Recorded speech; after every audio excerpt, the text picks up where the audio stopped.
هنشوف اول خطأ لنادي الزمالك في المباراة دي بتاع الجزيري. الجزيري دخل المنطقة اهو، الكرة بتاعت بالراحة، اللاعب وقعه. هنشوفها بقى بالبطيء بقى، هل هي دي فاول ولا لا؟ ضربة جزاء ولا لا؟ انا شايف الحقيقة مش ضربة جزاء. اللاعب عادي، مش مستاهلة ضربة جزاء. لو عدناها برضو بالبطيء هنا، شوف الجزيري داخل المنطقة اهو، لو داخل المنطقة بالراحة اهو، وحط دراعه كتفه على المدافع، فعادية دراعه كان في الجنب اللاعب التاني، فالكرة دي مش خطأ، انا مش شايفها ضربة جزاء وعادية. والجزيري كمان فرد رجله وهو حتى لو تبصوا على الجزيري، بص فرد رجله ازاي عشان احطها قدام المدافع. بس انا شايف الكرة دي ما فيهاش خطأ خالص. هنشوف الكرة اللي بعديها، الكرة دي بتاعت الجون. كرة اتلعبت عادي اهو، شاطت فعلا، جت في بص، جت في ايد الحارق، في ايد اللاعب ازاي، في ايده اهي، كوره في ايد اللاعب اهو. طبعا الحكم ما رضيش يديله انذار محمد فاروق عشان عنده انذار كان ممكن يطرد فيها. التعاد تاني اهو الناحيه دي برضه اهي، ايده مرفوعه عن جسمه، فضربة جزاء فعلا دي صحيحه.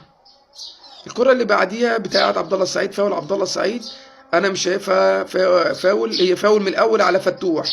لو جبناها بالبطيء هنشوف الكوره اهي بالراحه، ادي فتوح اهو، ايد فتوح فين؟ ايد فتوح جت في وش اللاعب، ففي فاول قبل فاول عبد الله السعيد. حتى الحكم واقف جنبه مش عارف ما شافهاش ازاي.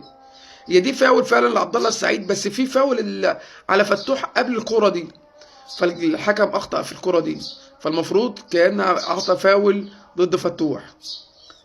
هنشوف اللعبة اللي بعديها، الله اعظم ليست لوحده. الكورة دي بتاعت الكورة، ايوه الكورة دي بتاعت حرس الحدود. بص هنشوف الكورة بالراحة كده،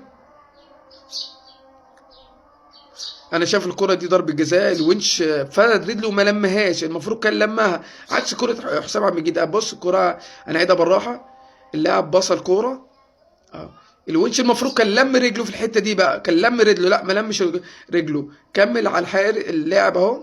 فالكرة دي المفروض ضربة جزاء، ودي خطأ من الحكم. والفار انا مش عارف الفار ما حسبهاش ازاي ضربة جزاء. المفروض الكرة دي حتى لو عطت فرصة. هتشوف الكرة اللي بعديها اللي هي اللي جاب فيها الجون بتاع نادي الزمالك، الكرة التانية، جون حلو من ناصر منسي. بس هل الكرة كان فيه فاول ولا لا؟ هنشوفه. ادي الفرق بين الكرة، حتى براها هنشوفها بالراحة اهو. حسام عبد المجيد هل عرقله ولا لا؟ بص حسام عبد المجيد، ادي دوكا باصة، عمر جمال باصة، شوف حسام عبد المجيد، فرق من حسام عبد المجيد، حسام عبد المجيد فرد رجله وبسرعة لمها بسرعة. اللاعب هو اهو، اللاعب هو اللي احتك بيه، رجله ثابتة اهي، اللاعب هو اللي احتك فيه في الكورة، فالجون صحيح 100%. ايه رأيك في الحكم النهارده؟